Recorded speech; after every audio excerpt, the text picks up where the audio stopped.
اور فرعونوں کے درمیان تھا۔ فرعونوں نے ہمارے آج کے فرعین نے، آج کے فرعونوں نے، جو مسلمان نما فرعون ہیں، انہوں نے ہمارے مردوں کو ذبح کر دیا، ہماری خواتین کو اسیر کر دیا۔ تو ہم سے پوچھنا چاہتا ہے ہمارا حال کیا ہے؟ عرب فخر کرتا ہے کہ نبی ان میں سے ہیں، اور قریش فخر کرتے ہیں کہ نبی رحمت آخری نبی ہم میں سے ہیں، اور ہم ان کے آل ہیں جو بازاروں میں، درباروں میں برہنہ سر پھرائے جا رہے ہیں۔ اور شباب ہم دیکھتے ہیں کہ یہ لوگ بھی بظاہر کلمہ گو تھے، یہ لوگ بھی نمازیں پڑھا کرتے تھے، یہ لوگ بھی مسلمان ہونے کا دعویٰ کیا کرتے تھے، لیکن جب اس ساری قربانی کو دیکھ رہے ہیں تو اس میں ان کا کردار آپ کو کس طرح سے نظر آتا ہے؟ امام زین العابدین علیہ السلام نے کیسے ان کے کردار کو کھولا؟ بسم اللہ الرحمن الرحیم، اللہم صلی علی محمد وآل محمد۔ دیکھیں نورید، آج ان ہستی کا ذکر ہے جنہوں نے فکر حسینی کو صرف کربلا تک محدود نہیں رہنے دیا۔ انہوں نے فکر حسینی کو کوفہ، شام اور پھر مدینے اور جہاں جہاں پر بھی اس قافلے نے پڑاؤ ڈالا وہاں پر اجاگر کیا۔ سب سے پہلے تو ہمیں فکر حسینی سمجھنی ہے۔ فکر حسینی جب امام مدینے سے چلے تھے، وہی جملہ کہ میں اصلاح امت کے لیے چلا ہوں، اور وہی فکر تھی امام کی، اور وہی فکر امام زین العابدین کی تھی۔ کربلا میں امام حسین کی شہادت کے بعد وہ پیغام ختم نہیں ہوا، بلکہ دو ہستیوں نے اس پیغام کو آگے بڑھایا، جناب زینب سلام اللہ علیہ نے اور امام زین العابدین سلام اللہ علیہ نے۔ جنگ صرف تلوار سے نہیں لڑی جاتی، اپنے کردار سے اور اپنے افکار سے بھی لڑی جاتی ہے، یہ امام زین العابدین نے بتایا۔ وہ جنگ جو شہداء کے بعد سمجھا تھا یزید کے ختم ہو گئی ہے، لیکن امام عالی مقام نے اسے ختم نہیں ہونے دیا۔ اپنی فکر کو اپنے خطبات، اپنے تعلیمات اور اپنے کردار کے ذریعے سے کربلا سے شروع کیا، کہ امام نے پہلی مرتبہ جب کربلا سے چلے ہیں قافلے کو مرتب کیا، سالار بنے، توق اور زنجیریں پہنی، لیکن اس معاملے میں بھی امام کا پایا استقلال میں کہیں لغزش نظر نہیں آتی ہے۔ بلکہ میں یہ سمجھتی ہوں شباب کہ آپ مردوں میں سے جس طرح سے آپ نے بھی بتایا اور تاریخ میں ہم پڑھتے ہیں کہ فقط آپ اس وقت جو ہے وہ گارڈین تھے، بالکل، اور آپ کے سامنے خواتین اور عفت مآب بیویوں کے ساتھ جو کچھ سلوک روا کیا جا رہا تھا، اس سے زیادہ اذیت نہیں ہو سکتی، اور پھر آپ بیمار بھی ہیں۔ بالکل، دیکھیے امام زین العابدین کے سامنے کربلا کے بعد بہت طرح کی باتوں کو واضح کرنا تھا۔ ایک تو کردار امام علی مقام واضح کرنا تھا، کیونکہ خارجی کہہ کر لوگ کربلا کے اس مارکے کو دبانا چاہتے تھے۔ دوسرا، جو شریعت میں امینڈمنٹ ہو رہی ہے، جو شریعت میں اپنی مرضیاں کی جا رہی ہیں، امام علی مقام نے اس اپنی مرضی کو بھی ختم کرنا تھا۔ تو یہ دو امام کے کردار ہیں کہ انہوں نے جو اپنے خطبات دیے، جو اپنی تعلیمات دی، اس میں انہوں نے افکار حسینی کو بھی اجاگر کیا، اور پروردگار کیا چاہتا ہے اس کو بھی اجاگر کیا، اس کی تعلیمات کو بھی بتایا۔ تو امام زین العابدین کا کردار کربلا میں اور کربلا کے بعد ہمیں سب سے زیادہ مضبوط نظر آتا ہے کہ انہوں نے کہیں پر بالکل شریعت کی ذمہ داری تھی، اور انہوں نے اس ذمہ داری کو نبھایا۔ وہ ذمہ داری جو امامت کی ہے وہ امام زین العابدین نے کربلا میں امامت کے آنے کے بعد شروع ہو گئی۔ اب پہلا پڑاؤ جب امام کا کوفے میں، آپ نے بھی کردار کی بات کی، کمال ہے کہ اتنے بڑے مارکے کے باوجود بھی لوگوں کا کردار نہیں بدلا۔ اگر کوئی اس وقت بھی آنا چاہتا حق کی طرف تو امام زین العابدین کا ساتھ دے کر ان بازاروں میں جب وہ دوبارہ پھرائے جا رہے ہیں تو آ سکتا تھا، لیکن لوگوں پھر بھی ان کے ساتھ نہیں آئے۔ امام نے اپنے خطبوں سے، پھر یہاں پر ایک اور بات بڑی ضروری ہے جو میں کہنا چاہوں گی، کہ شریعت کو نافذ کیا ہے امام زین العابدین نے، کہ ان توقوں اور زنجیروں کے ساتھ بازاروں میں وقت نماز سجدے بھی کیے، اور بتایا لوگوں کو کہ ہم کس لیے اپنے گھر سے نکلیں۔ بالکل، اور خانم ہم دیکھیں کہ وہاں یہ سب لوگ جس طرح میں بات کر رہی تھی کہ انہوں نے اپنی پوری طاقت یزیدی فوج نے استعمال کی۔ اس کے لیے کسی نے کہا کہ ظلم سمجھا تھا کہ جل جائے گی شعلوں میں نماز، راک خیموں کی کریدی تو مسلح نکلے۔ شب عاشور بھی یہ لوگ نماز پڑھ رہے ہیں، یہ لوگ مناجات کر رہے ہیں، پھر شام غریبہ میں بھی، پھر اس کے بعد بھی ہر رات اقامت صلاۃ بھی ہو رہی ہے، اور دن کے اندر اپنے اس حق کے پیغام کو واضح بھی کیا جا رہا ہے۔ جی دیکھیں، آل رسول اور معصومین علیہ السلام، امام حسین اور ان کے اولاد کرام، سارے کے سارے اصل دین ہیں۔ بے شک دین ہے کیا؟ صرف زبان سے نہیں، کردار سے سمجھایا۔ بالکل، کیونکہ کردار سے سمجھایا، یہی وجہ ہے 14 صدیوں سے یہ چل رہا ہے، اور یہ تا قیام قیامت چلے گا۔ ایسے ہی ہے۔ قرآن لفظوں پہ مشتمل تھا، حروف پہ مشتمل، الفاظ سے مشتمل، اور اصل قرآن، پیکر قرآن آل رسول، اہل بیت رسول ہے۔ کردار کربلا، کردار امام سجاد علیہ السلام عین قرآن ہے۔ بے شک، تبھی قرآن بھی ابدی ہے، آل رسول بھی ابدی ہے۔ بالکل اس ذکر کو نہ وہ مٹا سکتے ہیں نہ وہ ختم کر سکتے ہیں۔ آپ بازار شام میں آ کر دیکھیں، جب امام سجاد علیہ السلام خطبہ دیتے ہیں، وہ لوگ جو فاخرہ لباس پہن کر آئے تھے، ایک خوشی کا سما تھا، مٹھائیاں بٹ رہی تھیں۔ ایک انسان جب خوشی سوچ کے آئے اسے اتنی جلدی رونا نہیں آتا۔ آخر ان جملوں میں کون سی طاقت تھی؟ امام نے اپنے جکڑے ہوئے جسم اور اس لب و لہجہ کے ساتھ جو گلے میں صرف گریہ ہے، آنکھوں میں نمی ہے، اور اپنے سر مبارک کو اٹھاتے ہوئے دائیں بائیں وہ بیویاں ہیں جنہیں کبھی سورج نے نہیں دیکھا، برہنہ سر ہے، ان سب کے درمیان جو خطبہ دیا، خطبہ ایسا تھا کہ جو خوشی منانے آئے تھے وہ روتے ہوئے گئے۔ سلام یا حسین، سلام یا حسین۔ جی خانم، ضبط کا معیار اور صبر کی حد، مگر لہجہ حیدری میں جب یزیدی باطل کے سامنے آپ کا وہ پرجوش خطبہ جو آپ نے ارشاد فرمایا، جیسے آپ اور شباب بات کر رہی تھی کہ جب آپ وہ ارشاد فرماتے ہیں تو لوگ لرزہ برندام ہو جاتے ہیں، لوگ رونے لگ جاتے ہیں، ان کو اس وقت احساس ہوتا ہے کہ یہ انہوں نے کیا کیا ہے۔ کیا ارشاد فرمائیں گی؟ دیکھیے میری بہن، یہ تذکرہ ہم ہمیشہ کرتے ہیں، خطبوں کی وجہ سے دربار میں اور لوگوں میں ایک تبدیلی اور ایک چینج آیا۔ جب دربار میں لائے گئے، انداز ایسا تھا کہ بیویاں کھڑی تھیں، آل رسول کھڑے تھے، اور یزیدی اشقیاں مسندوں پہ بیٹھے ہوئے تھے۔ ایک شخص کھڑا ہوا اور اس نے مدح یزید پہ خطبہ دیا۔ جب خطبہ دیا، پورا ماحول خوشی سے ابھر اٹھا، اور اس نے یہ جملے کہے، دیکھو باغی کے ساتھ ہوا کیا۔ جب یہ جملہ کہا، امام علیہ السلام فرمانے لگے کہ یزید اجازت دے مجھے، میں بھی کچھ بولوں، میں بھی کچھ کہوں۔ جب امام علیہ السلام نے یہ جملہ فرمایا، یزید نے دیکھا کہ اگر اجازت نہ دے تو ماحول بگڑے گا، کہا جوان کھڑا ہو جا، بول۔ امام علیہ السلام نے فرمایا، اللہ کے حمد و ثنا محمد عربی صلوات اللہ وسلام علیہ کی شان بیان کی کرتے ہوئے فرمایا، کیا تم جانتے ہو ہم کون ہیں؟ اللہ نے ہمیں 6 چیزیں دی ہیں۔ علم ہمارے پاس ہے، علم ہمارے پاس ہے، جود و سخا شجاعت ہمارے پاس ہے، اور اللہ نے اس پوائنٹ کو غور کریں، مومنین کے دل میں ہماری محبت ڈالیں، اور ہمارے دشمن نہیں چاہتے کہ لوگ ہم سے محبت کریں، جس کا نتیجہ یہ ہے جب یہ جملے کہے لوگوں کے خوشیاں بدل گئی، لوگ بڑی حیرت سے دیکھنے لگے، فرمانے لگے امام یزید تو بتا دے کہ محمد عربی کس کا ہے؟ کیا محمد ہم میں سے نہیں؟ کیا جعفر طیار ہم میں سے نہیں؟ کیا جناب حمزہ ہم میں سے نہیں؟ کیا جوانان جنت حسن حسین ہم میں سے نہیں؟ جب یہاں تک خطبہ پہنچتا ہے، یزید آواز دیتا ہے آذان دو۔ مؤذن کو اٹھایا گیا، جب مؤذن نے آذان دی، اللہ اکبر اشہد ان محمد رسول اللہ، فرمایا مؤذن رک جا، اے یزید بتا یہ محمد جن کا نام لیا گیا صلوات اللہ وسلام علیہ، یہ تیرا نانا ہے یا میرا؟ اللہ اکبر۔ جب یزید نے یہ جملہ دیکھا، خاموش کرنا چاہا، تمام جو اہل مجلس تھے، جو لوگ بیٹھے ہوئے تھے، انہوں نے کہا یزید بولنے دے اس جوان کو، یہ کیا کہہ رہا ہے؟ امام سجاد فرمانے لگے، یزید اگر تو یہ بولے گا کہ وہ تیرا جد ہے تو تو نے جھوٹ کہا، وہ ہمارے جد ہیں۔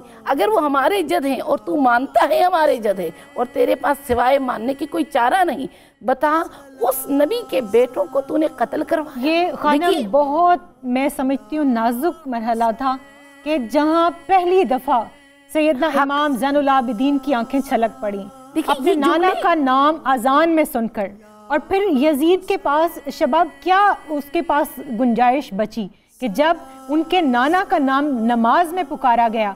وہی بات ہم تکرار کے ساتھ کر رہے ہیں کہ کربلا حق اور باطل کی تمیز کا ایک ایسا پیمانہ ہے جو رہتی دنیا تک ہے۔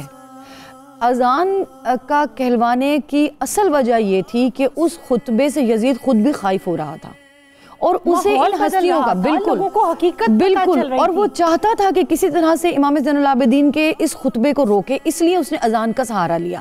اور یہ ایک اور اہم بات ہے کہ وہ یہ بھی جانتا تھا کہ جیسے ہی اللہ اکبر کی آواز آئے گی یہ لوگ اپنے کلام کو روک لیں گے، اس لیے کہ خدا کے نام کے آگے یہ اپنا کلام کبھی بھی بلند نہیں کر سکتے۔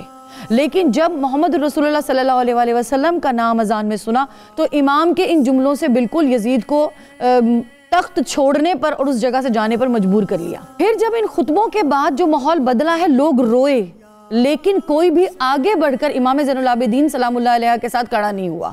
یہ دوسری منافقت ہے، سوائے ساسا بن سوہان کے جن کے دونوں ٹانگیں کٹ چکی۔ امام زین العابدین اور امام عالی مقام سلام اللہ علیہ کا سب سے بڑی فکر یہ ہے کہ اگر میں اور آپ آج کربلا کو پہچانتے ہیں، کربلا کو جانتے ہیں یا کربلا کو مانتے ہیں، تو پھر کربلا کے مصائب پر اشک بہانا نہیں، کربلا کی فکر کے مطابق اپنی زندگی کو ڈھالنا ضروری ہے۔ یہ بڑی خوبصورت بات آپ نے کی ہے خانم۔ میں تو اقبال کا جب کلام پڑھتی ہوں، میں سمجھتی ہوں علامہ اقبال رحمۃ اللہ علیہ نے جس طرح قرآنیات کو واضح کیا، اس طرح سے کربلا کے اس پیغام کو بھی اپنے اشعار میں واضح کر دیا۔ ایک سجدہ امام علی مقام علیہ السلام نے کربلا میں کیا ہے، یہ ہے سید الساجدین۔ کچھ سجدے انہوں نے کیے جن پر سجدے کو بھی ناز ہے، جن پر عبادت کو بھی ناز ہے، عبادت گزاروں کو بھی ناز ہے۔ نورید دیکھیے، جب ہم کربلا کا تذکرہ کرتے ہیں اور کربلا سے ہم نے دین سیکھنا ہے، کربلا سے ہم نے اصل عبادت، روح عبادت کربلا ہے۔ جب تک عبادت میں روح نہیں ہے تو عبادت نہیں۔ صلاۃ معراج المومن، سبحان اللہ، مومن کی معراج ہے، وہی معراج جہاں نبی کریم نے سفر کیا۔ سبحان اللہ، وہاں تک جو چیز ہمیں لے کر جا سکتی ہے وہ نماز ہے۔ نماز کی روح محمد و آل محمد کی محبت اور مودت ہے۔ جب تک یہ نہ ہو وہ سب کچھ نہیں ہے۔ دیکھیے جناب امام سجاد علیہ السلام کا تذکرہ ہو رہا ہے، میرا جی چاہ رہا ہے ایک دو جملے آپ مجھے ٹائم دے، میں یہ بیان کروں۔ دیکھیے ظلم کی انتہا اتنی تھی، اگر آپ فرد کو پکڑ کے بتانا چاہیں کہ کربلا میں کیا ہوا، یہ آل رسول کے لیے ناممکن ہے۔ قرآن میں اللہ فرماتا ہے وَمَكَرُوا وَمَكْرَ اللَّهِ وَاللَّهُ خَيْرُ الْمَاكِرِينَ، وہ اللہ کے ساتھ مکر کرتے ہیں، کرنے دو انہیں، اللہ بہت بڑا تدبیر کرنے والا ہے۔ ان کی یزید کی کوشش یہ تھی کہ اس محفل میں اہل بیت کی نعوذ باللہ تذلیل ہو جائے، لیکن وہ نہیں جانتا تھا کہ یہ اللہ کی تدبیر کچھ ایسی ہے۔ مولا سجاد کہاں بتاتے کہ ہمارے ساتھ کیسا ظلم ہوا؟ لوگوں کو یہ نہیں معلوم کہ جو سر ہیں یہ کن کے سر ہیں، یہ نہیں معلوم یہ چمکتا ہوا چہرہ کس کا چہرہ ہے۔ کیونکہ میڈیا کا دور نہیں ہے، نہ پرنٹ میڈیا ہے نہ الیکٹرانک میڈیا ہے، تو جنہوں نے خود سے جا کے مل کے زیارت کی انہیں تو پتہ ہے۔ جی بالکل، اور پتہ بھی ہے، اور بہت ساری چیزیں انسان بھول جاتا ہے۔ امام علیہ السلام نے اس بھرے مجمع میں جب یزید کو نماز کے آذان کے بعد کہا بتا یہ کون ہے، اپنا امامہ اتارا امام نے، گریبان کو چاک کیا، فرمایا تیرا نانا یا میرا؟ یزید خاموش ہوا، کہا اگر یہ میرا نانا ہے تو اتنا بتا، یہاں سے پیغام کربلا ہے، اس کے بیٹے حسین کو تو نے ٹکڑے ٹکڑے کیوں کیا، گھوڑے کیوں دوڑائے؟ ورنہ کس کو پتا تھا گھوڑے دوڑے ہیں؟ کس نے دیکھا تھا بدن کے ٹکڑے ہوئے ہیں؟ کس نے دیکھا تھا ان کی بیٹیوں کو، آل رسول کو تو نے ان کی چادریں کیوں اتاری، انہیں اسیر کیوں بنایا، کربلا سے یہاں تک انہیں تذلیل کے ساتھ، آزار و اذیت کے ساتھ کیوں لے کر آیا؟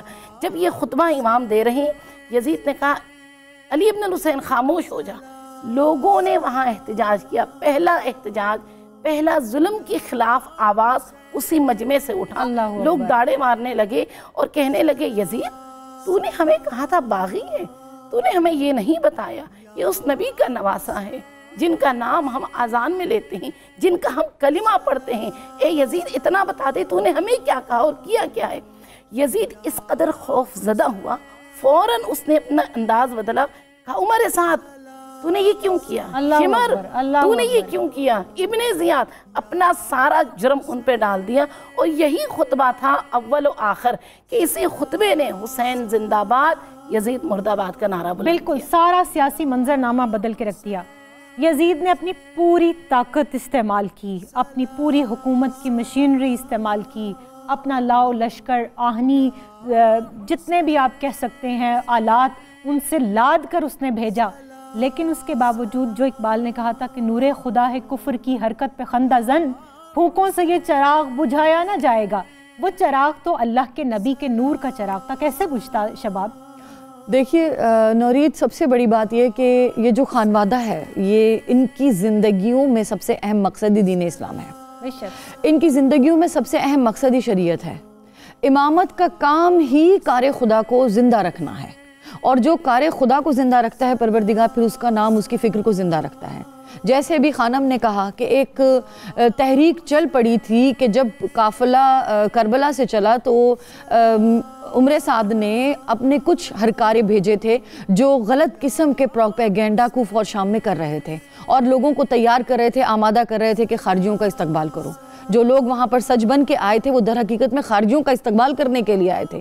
امام عالی مقام نے، امام زین العابدین نے اور جناب سیدہ سلام اللہ علیہ، ان دونوں نے وہ جو پروپیگنڈا چل رہا تھا، جو پہلے سے منادی ہوئی تھی کہ خارجی آ رہے ہیں، ان کے سر آ رہے ہیں، باغی آ رہے ہیں، لوگ پتھر لے کر، لوگ خرمے لے کر، لوگ گرم پانی لے کر، کوئی لوگ مٹی لے کر، کوئی نیزے لے کر ان کے استقبال کے لیے جو کھڑے تھے کہ یہ تخت حکومت کی جنگ ہے، یہ کوئی اسلام کی جنگ نہیں ہے۔ انہوں نے نقشہ بدلنے کی کوشش کی کہ یہ تخت کی جنگ ہے، یہ حکومت کی جنگ ہے، لیکن امام زین العابدین بالکل لیکن امام زین العابدین کے خطبوں نے اور امام زین العابدین کے ان جملوں نے کہ ہم کون ہیں، ہمارا شجرہ کون ہے، ہمارا نسب کون ہے، ہماری ماں کون ہے، ہمارے باپ کون ہے، ہمارے دادا کون ہے، ہماری دادی کون ہے، امام زین العابدین نے اپنے دادا سے لے کر اپنے والد تک کا شجرہ بیان کر کے۔ اچھا، اس سے تو شباب ایک اور بات بھی واضح ہوتی ہے کہ حق کا ابلاغ پھر آپ کے اوپر فرض ہے۔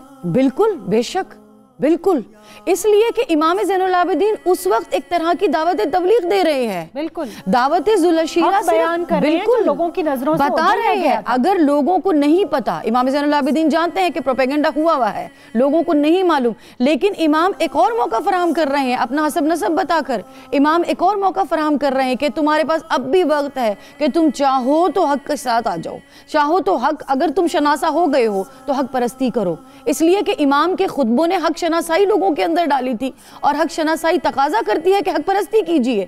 امام دعوت فکر دے رہے ہیں کہ اب تم حق پرستی کرو، اب تم میری طرف آؤ، اس لیے کہ تم پہچان چکے ہو کہ نو کے نیزہ پر جو سر ہے وہ کسی نعوذ باللہ خارجی کا نہیں ہے، وہ حسین ابن علی کا ہے، جس کے دانتوں دندان مبارک کو یہ چھڑی سے گستاخی کر رہا ہے۔ یہ دندان مبارک وہ ہیں جنہیں جناب رسول خدا صلی اللہ علیہ وسلم نے چوما ہے۔ امام زین العابدین نے پورا امام عالی مقام کی شہادت سے لے کر کربلا کے مصائب کہ کتنے دن کی بھوک تھی، کتنے دن کی پیاس تھی، کون کون کربلا میں شہید ہوا، اپنے اکبر کا ذکر کیا، اپنے جناب قاسم کا ذکر کیا، جناب عباس کا ذکر کیا، اولاد علی کا پورا ذکر کیا کہ کتنے جناب علی کے بیٹے شہید ہوئے۔ میں یہ سمجھتی ہوں کہ آپ کے ہر جملے سے اور آپ کی ہر جو ادا ہے اس سے ایک چیز جھلکتی تھی کہ میں خاک نشیں ہوں، میری جاگیر مسلح، شاہوں کو سلامی میرے مسلک میں نہیں ہے۔ نعوذ باللہ، جھکنا اور بکنا تو دور کی بات، آپ نے اس پیغام کو زندہ کر کے لوگوں کو جھکنے اور بکنے سے بچایا اور ان کو بلایا کہ حق کی طرف آؤ۔ امام علیہ السلام کے خطبوں کا اثر یہ تھا، یہ نہ کہیں لوگ پلٹے نہیں، پلٹے لوگ، بالکل آج دنیا کے گوشے گوشے میں چلے جائیں، آل محمد کے مداح موجود ہیں۔ بے شک، یہ اس بات کی دلیل ہے کہ اگر اس وقت لوگ انکاری ہو جاتے تو آج جگہ جگہ آپ کو محبان آل رسول نہ ملتے۔ یہی جو محبت پوری دنیا میں جہاں مرضی چلے جائیں، کسی بھی مغربی ممالک میں چلے جائیں، وہاں آج بھی نبی کریم کی نام آذان میں بلند ہے۔ بے شک، یہی بات ہے، امام سجاد کی فتح یہی ہے۔ لوگ سہمے ہوئے ہیں، ڈرے ہوئے ہیں، اس میں کوئی خوف۔ لیکن خانم، آپ نے فرمایا کہ کوفہ ایک شہر کا نام نہیں بلکہ وہ ایک خاموش امت کا نام ہے، اور جہاں بھی ظلم ہو اور امت خاموش ہو وہ لوگ کوفی ہیں اور وہ مقام کوفہ ہے۔ آپ فرماتے ہیں کہ مجھے یزیدی فوج کی یزیدیت سے اتنی تکلیف نہیں ہوئی جتنی کوفیوں کی خاموشی سے ہوئی۔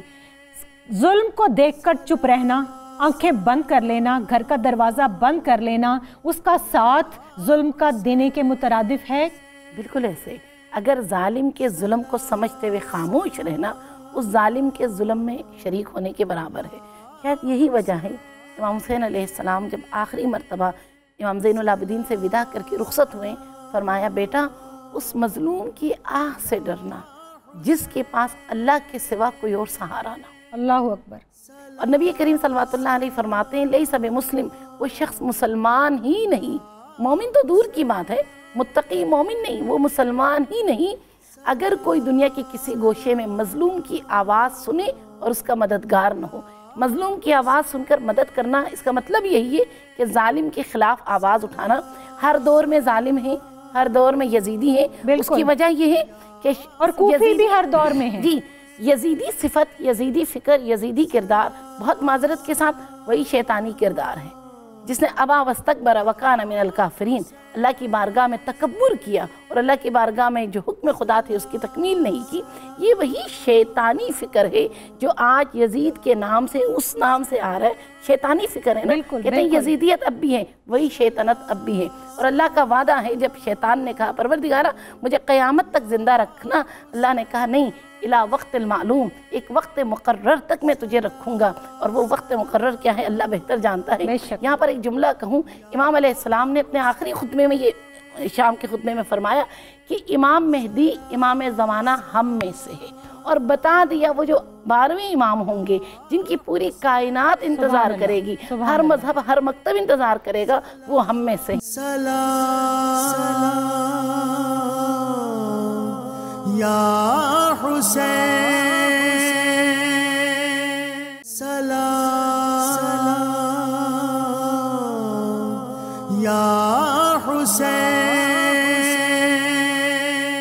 ان خطبات کو، ان قربانیوں کو، ان نظریات اور ان تعلیمات کو سامنے رکھتے ہوئے آج ہم اپنے آپ کو کہاں دیکھتے ہیں؟ نورید، کربلا کا ذکر نہیں، کربلا ایک فکر ہے. کربلا کردار کی بلندی کا نام ہے، کربلا کردار کی تعمیر کا نام ہے، کربلا میں اپنے آپ کو ڈھالنے کا نام ہے.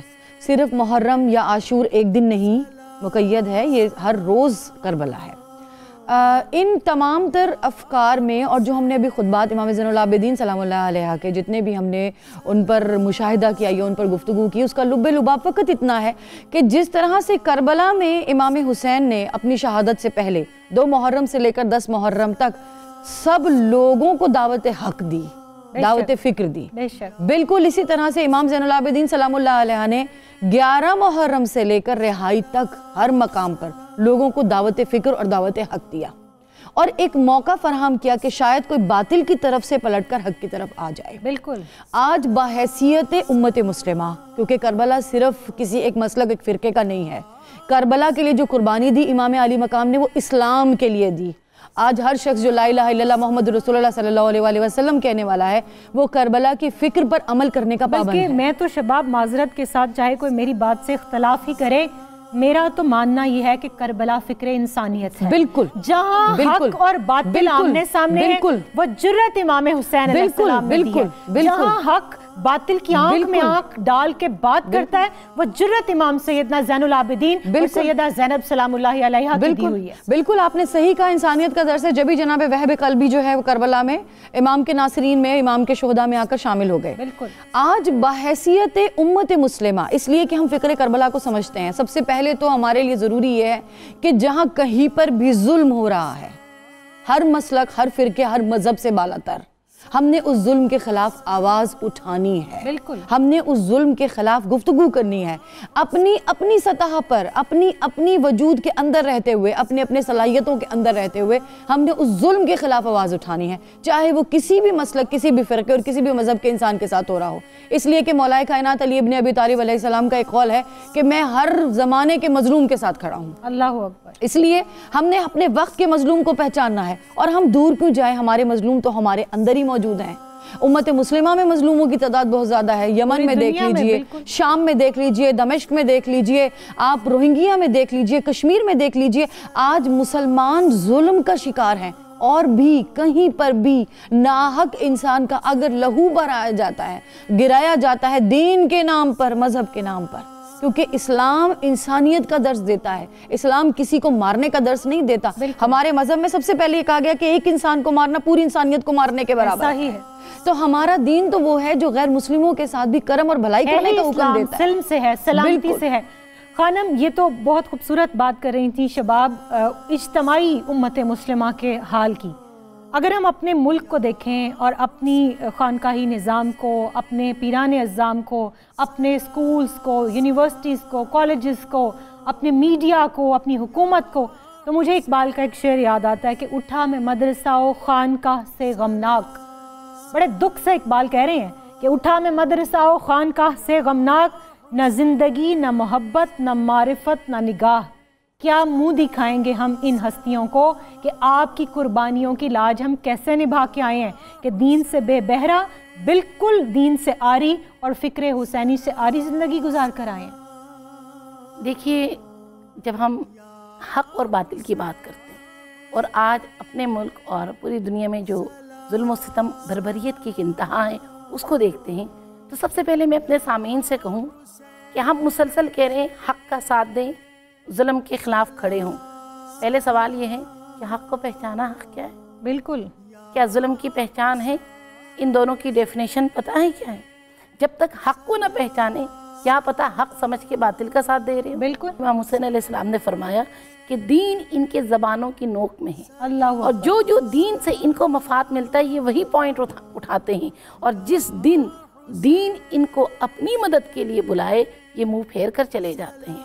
انسان کی زندگی اور جو کچھ اس نے کیا، یوم یسألونک عن النعیم، تم سے اس دن نعمت کے بارے میں سوال کیا جائے گا، وہ نعمت حق۔ سلام یا حسین، سلام یا حسین۔ مریم منیر، میں آپ سے درخواست گزار ہوں کہ منقبت پیش کریں۔ سلام زینب آل نبی نور جلی تو ہے، حسین ابن علی کے ماہ پارے خود علی تو ہے، حسین ابن علی کے ماہ پارے خود علی تو ہے، سلام عابد بیمار تیری پارسائی پر، کیا احسان تو نے صبر سے ساری خدائی پر، کیا احسان تو نے صبر سے ساری خدائی پر، سلام عابد بیمار تیری شب گزاری پر، سلامی ہو تمہاری صبر سے اس اشک باری پر، سلامی ہو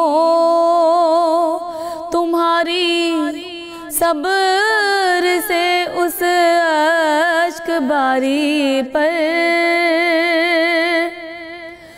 سلام حضرت شبیر کی تصویر نورانی، تیری آنکھوں سے ہوتی تھی ہمیشہ خون افشانی، سلام زینب آل نبی نور جلی تو ہے، حسین ابن علی کے ماہ پارے خود علی تو ہے۔ سلام یا حسین۔